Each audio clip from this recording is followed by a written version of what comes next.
ایک بہت ہی مالدار شخص تھا، تو اس کے بھانجے یا بھتیجے نے اس کو قتل کر دیا جو اس کی پراپرٹی کو اپنے ہتھیانا چاہتا تھا، اپنے قبضے میں لانا چاہتا تھا۔ اب یہ بات پھیل گئی کہ کس نے ذبح کیا، کس نے اس کو قتل کیا۔ حضرت موسیٰ علیہ السلام کے پاس آئے کہ آپ بتائیں۔ تو حضرت موسیٰ علیہ السلام نے اللہ سبحانہ و تعالیٰ سے جب پوچھا تو اللہ سبحانہ و تعالیٰ نے حکم دیا کہ آپ ایک گائے کو ذبح کریں۔ اب عمومی طور پر اگر آپ کسی کے پاس کوئی قتل کا فیصلہ لے کے جائیں اور وہ آپ کو آگے سے کہہ دے کہ آپ ایک گائے ذبح کریں، تو آپ کا اس پہ رد عمل کیا ہوگا، ری ایکشن کیا ہوگا۔ تو اسی طرح بنی اسرائیل نے بھی آگے سے حضرت موسیٰ علیہ السلام کو کہا اتتخذنا ہزوا، کہ آپ ہمارے ساتھ مذاق کر رہے ہیں۔ انہوں نے کہا اعوذ باللہ ان اکون من الجاہلین، میں کوئی جاہل ہوں جو مذاق کروں گا۔ قالوا ادع لنا ربک یبین لنا ما ہی، حضرت موسیٰ نے سمجھایا تو کہنے لگے چلے آپ بتائیے اپنے اللہ تعالیٰ سے پوچھ کے کہ وہ گائے کس طرح کی ہونی چاہیے۔ تو سرخی مائل کلر ہونا چاہیے۔ اگر ہم اپنے اس میں دیکھیں یہاں پر جو ہے پنجاب کے اندر، تو جو ساہیوال کی گائے ہوتی ہے وہ ہلکی سی ریڈ کلر کی ہوتی ہے۔ تسر الناظرین، نہ تو وہ ریڈ ایسا ہو کہ بہت زیادہ برائٹ ہو اور نہ ایسا ریڈ ہو کہ بہت زیادہ لائٹ ہو۔ تسر الناظرین، کہ وہ کلر ایسا ہو کہ جب کوئی بھی نگاہ اس کو دیکھے تسر الناظرین تو اس سے نگاہ خوش ہو جائے، یعنی کہ بہت ہی پیارا اور خوبصورت کلر ہونا چاہیے۔ اب جب انہوں نے وہ تمام کے تمام اوصاف گائے کے پوچھ لیے، اب وہ گائے ڈھونڈنے کے لیے نکلے۔ جب وہ گائے ڈھونڈنے کے لیے نکلے تو وہ گائے ملے ہی نہ۔ اتنے سوال انہوں نے پوچھ لیے تھے، اگر اس کا کلر ملے تو اس ایج کی نہ ملے، اگر اس ایج کی ملے تو اس کلر کی نہ ملے۔ پھر دوبارہ آگے کہنے لگے کہ ہم سے نہیں مل رہی گائے، بہت مشکل ہو رہی ہے، تو آپ اور پوچھیے اللہ تعالیٰ سے۔ تو اللہ تعالیٰ نے ایک اور شرط عائد کر دی، کہا کہ انہ یقول انہا بقرۃ لا ذلول تثیر الارض ولا تسقی الحرث۔ ایک اور کنڈیشن یہ ہے کہ وہ گائے ایسی ہونی چاہیے کہ نہ ہی اس گائے پر کبھی اس نے ہل کے اندر کام کیا ہو اور نہ ہی وہ زمین کو پانی پلانے کے کام آئی ہو، کیونکہ پہلے دور کے اندر کنویں سے پانی نکالنے کے لیے گائے کو یا بیل کو لگایا جاتا تھا، وہ چلتا تھا اور اس سے پانی نکلتا تھا۔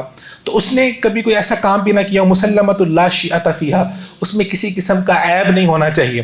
جب اتنی زیادہ کنڈیشنز انہوں نے لگوا لی اپنے اوپر، اگر وہ اس کویسچنز نہ پوچھتے، سوال نہ پوچھتے، تو ہو سکتا ہے کوئی بھی عام گائے ذبح کر دیتے اور ان کا مسئلہ حل ہو جانا تھا۔ تو پھر پورے بنی اسرائیل کے اندر وہ گائے صرف ایک بندے کے پاس تھی، اور جب اس کو پتا چل گیا کہ یہ گائے انہوں نے ہر قیمت پہ لینی ہی لینی ہے، تو اس نے اس کا دام بڑھا دیا۔ حتیٰ کہ بعض اسرائیلی روایات کے اندر آتا ہے کہ وہ گائے پھر ان کو سونے میں تول کر خریدنی پڑی۔ ایک طرف گائے کا وزن کیا گیا اور اس کے برابر سونا رکھا گیا، پھر انہوں نے گائے خریدی۔ پھر کہا کہ اللہ سبحانہ و تعالیٰ نے فرمایا فَذَبَحُوهَا، اس کو ذبح کر دو۔ اس کو ذبح کیا گیا۔ ذبح کرنے کے بعد اس میں اللہ سبحانہ و تعالیٰ کے حکم سے اس گائے کے گوشت کا ایک ٹکڑا لیا گیا، اور وہ جو مقتول تھا، جو قتل ہوا تھا، اللہ سبحانہ و تعالیٰ کے حکم سے وہ گوشت کا ٹکڑا اس لاش پہ لگایا گیا، اور وہ پھر لاش اس نے بول کے بتایا کہ مجھے میرے فلاں رشتہ دار نے قتل کیا ہے، تو اس سے پتہ چل گیا کہ مقتول کون ہے۔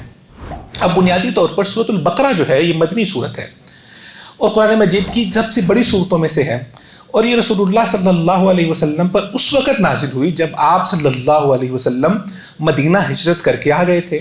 جب آپ مدینہ ہجرت کر کے تشریف لائے تھے تو مدینہ کے اندر دو انصاری قبائل تھے، یعنی کہ جو مدینہ میں رہنے والے تھے۔ ایک ان میں قبیلہ تھا اوس اور ایک تھا خزرج کا قبیلہ تھا۔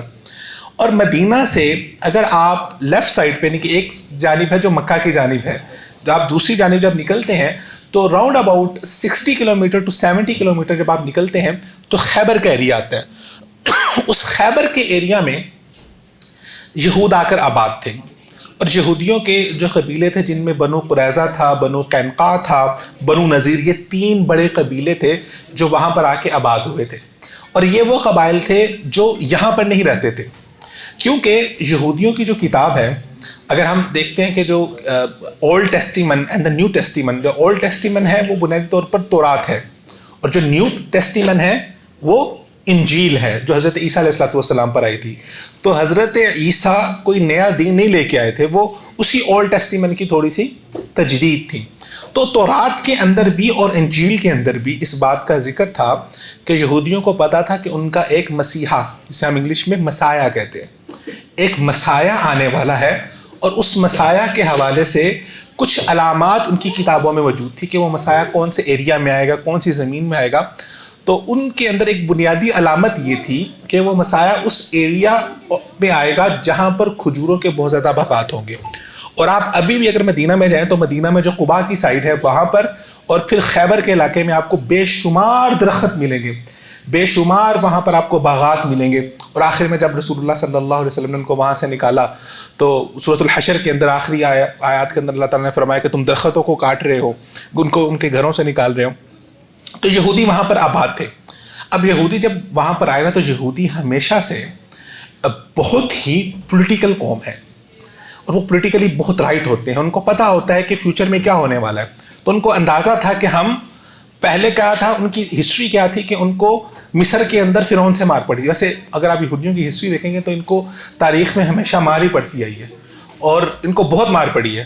اور کس وجہ سے پڑی ہے؟ ان کو اپنی جو ان کے آپ عام زبان میں کہہ سکتے ہیں کہ جو ان کے عمل تھے یا ان کے جو کرتوت تھے اس کی وجہ سے اللہ سبحانہ و تعالیٰ نے ان کو کئی مرتبہ مار پڑی. ان کو ہٹلر کے دور میں بھی مار پڑی، ہولوکوسٹ کا جو ہے، پھر ان کو فرعونوں کے دور میں بھی بہت مار پڑی. وہاں سے ان کو اندازہ تھا کہ جب ہم، کیونکہ یہ قرآن سے حضرت یعقوب علیہ السلام جس سے ہم نے کل بات کی تھی کہ جب حضرت یوسف مصر آئے تھے تو یہ مصر میں آ کے آباد ہوئے تھے تو مصر ان کو بہت مارتے تھے کہ تم تو باہر سے اٹھ کے آئے ہو. تو ان کو پتا تھا کہ جس زمین میں ہم باہر سے آ کے رہتے ہیں وہاں پر جب تک ہم وہاں کے موجودہ لوگوں کے ساتھ کوئی کانٹریکٹ نہیں کریں گے تو ہم نہیں رہ سکتے. تو ان کی آپس میں بھی لڑائیاں تھیں.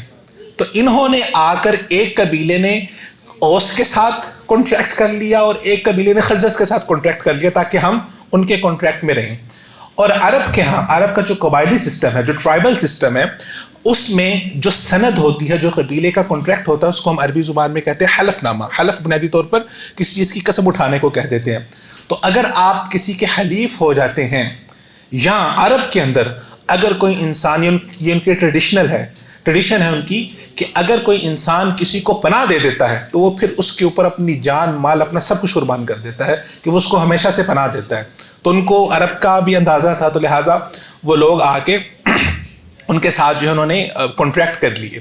اب اللہ سبحانہ و تعالیٰ نے ایک تو بنیادی طور پر، کیونکہ آپ صلی اللہ علیہ وسلم کو جب آپ مکہ میں تھے تو ایک چیلنج تھا، اور وہ چیلنج تھا صرف کافرین کا. کافر بہت واضح ہوتا ہے، وہ زبان سے انکار کرتا ہے، وہ کہتا ہے میں آپ کا دشمن ہوں، تو وہ سامنے سے دشمنی کرتا ہے. لیکن جب مدینہ آ گئے تو مدینہ آ کے ایک چیلنج نہیں تھا، اب آپ صلی اللہ علیہ وسلم کو تین چیلنج تھے. پہلا چیلنج تو کافروں کا تھریٹ تھا مکہ سے، کیونکہ انہوں نے کہا کہ آپ صلی اللہ علیہ وسلم تو مدینہ میں چلے گئے، اب وہاں پر اگر جا کے پہلی اسلامی ریاست بن گئی، آپ صلی اللہ علیہ وسلم کے پاس پاور آ گئی، پھر تو ہمارے لیے تھریٹ ہے. اور ان کو غصہ بھی تھا. تو ایک تو تھریٹ تھا مکہ کے کافروں سے. دوسرا جو بڑا تھریٹ تھا وہ تھا عبداللہ بن ابی، جس نے ظاہری طور پر اسلام قبول کر لیا لیکن اس کی پولیٹیکل لیڈرشپ یا اس کی پولیٹیکل گدی آپ صلی اللہ علیہ وسلم کے آنے کی وجہ سے کمپرومائز ہو گئی، کیونکہ آپ کے آنے سے پہلے وہ پورے مدینہ کا لیڈر بن چکا تھا. اب ایک تھریٹ اپنوں کا تھا جو منافق تھے، اور ایک تھریٹ کافروں کا تھا جو کہ دشمن تھے، اور تیسرا تھریٹ جو تھا وہ یہودیوں کا تھا. یہودی جب آئے، اسی سورہ بقرہ کے اندر اللہ سبحانہ و تعالیٰ نے آگے ذکر کیا وَكَانُوا مِن قَبْلُ يَسْتَفْتِحُونَ عَلَى الَّذِينَ كَفَرُوا، کہ یہودی جب ان کو مارتے تھے لوگ تو وہ کہتے تھے بس تھوڑا سا صبر کر لو. استفتاح کا مطلب ہوتا ہے فتح کو طلب کرنا. وہ کہتے تھے کہ ہماری کتابوں میں لکھا ہوا ہے ہمارا مسایہ آنے والا ہے، وہ آ کے ہمیں نجات دے گا. پہلے مسایہ ان کے حضرت موسیٰ تھے، اب دوسرے مسایہ احمد، جن کا آپ صلی اللہ علیہ وسلم کا نام انجیل اور تورات میں کیا تھا؟ احمد. تو انہوں نے کہا کہ وہ ہمارا مسایہ آنے والا ہے، اور آنے کے بعد ہوگا یہ کہ پھر ہم تم سے پوچھیں گے.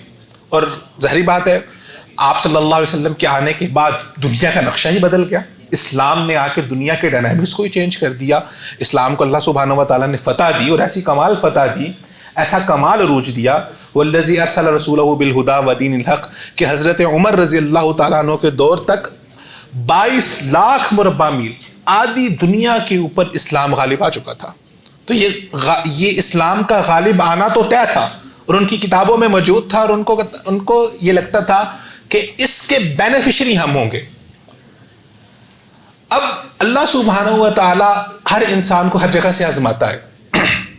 یہودیوں کو جیسے ہم نے ذکر کیا کہ حضرت ابراہیم علیہ الصلوۃ والسلام، حضرت ابراہیم کے کتنے بیٹے تھے؟ 2، حضرت اسحاق اور حضرت اسماعیل. حضرت اسحاق کے آگے بیٹے تھے حضرت یعقوب، حضرت یعقوب کے بیٹے تھے حضرت یوسف اور حضرت بنیامین، اور آگے چلتے آ رہے تھے.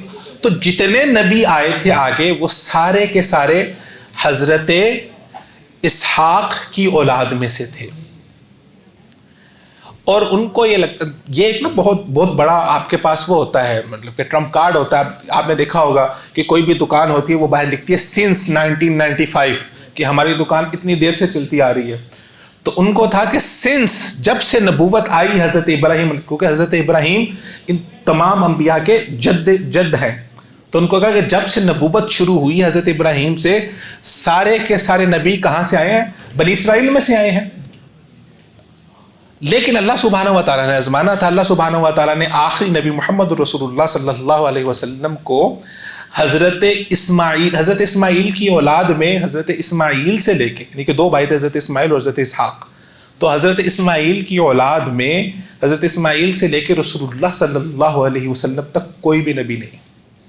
اور آخری نبی جو تمام انبیاء کے سردار ہیں وہ اللہ سبحانہ و تعالیٰ نے حضرت اسماعیل کی اولاد میں سے بھیج دی.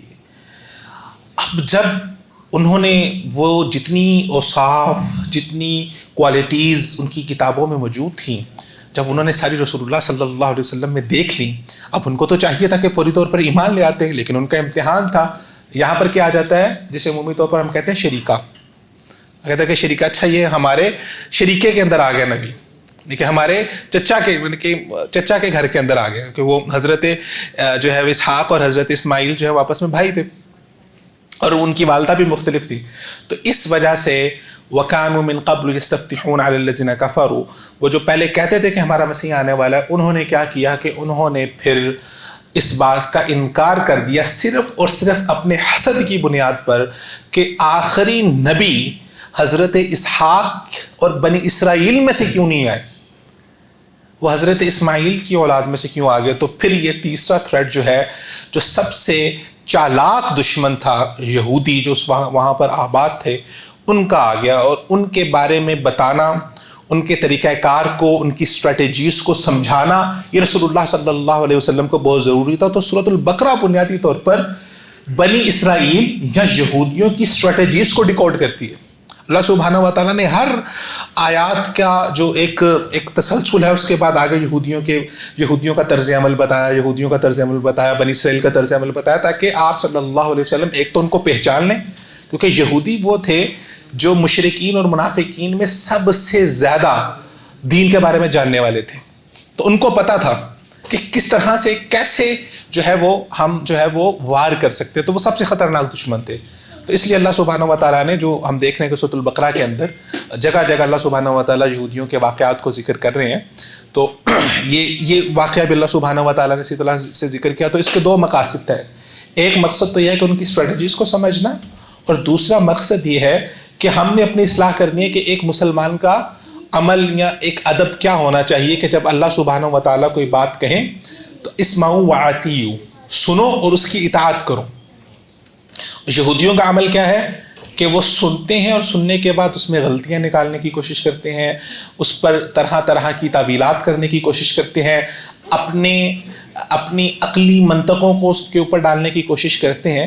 تو یہ ایک رد عمل کا جو فرق ہے، جو ریاکشن کا فرق ہے، یہ اللہ سبحانہ و تعالیٰ نے اس کے اندر ذکر کیا ہے.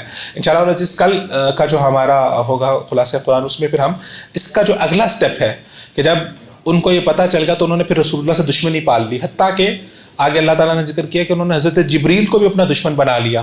کل من کان عدوا لجبریل، کہ جبریل کا جو دشمن ہے، کیوں وہ کہتے تھے کہ جبریل کو چاہیے تھا کہ وہ وہی لے کے ہمارے جو ہے نا وہ بنی اسرائیل کے اندر آتا، وہ ادھر کیوں چلے گئے؟ تو انہوں نے حضرت جبریل سے بھی دشمنی لے لی. پھر آگے چل کے اسی دشمنی کے اندر انہوں نے کیا کیا کیا، الیاذ باللہ رسول اللہ کے قتل تک کی پلاننگ کی، وہ بھی سارے واقعات اللہ نے ذکر کیے ہیں. پھر حتیٰ کہ انہوں نے جادو بھی کیا، اور جادو کا جو حضرت سلیمان واتبعوا ما تتلو الشیاطین علی ملک سلیمان، انشاءاللہ العزیز اس کے حوالے سے تفصیل سے گفتگو انشاءاللہ ہم کل کریں گے. بارک اللہ فیکم، جزاکم اللہ خیر.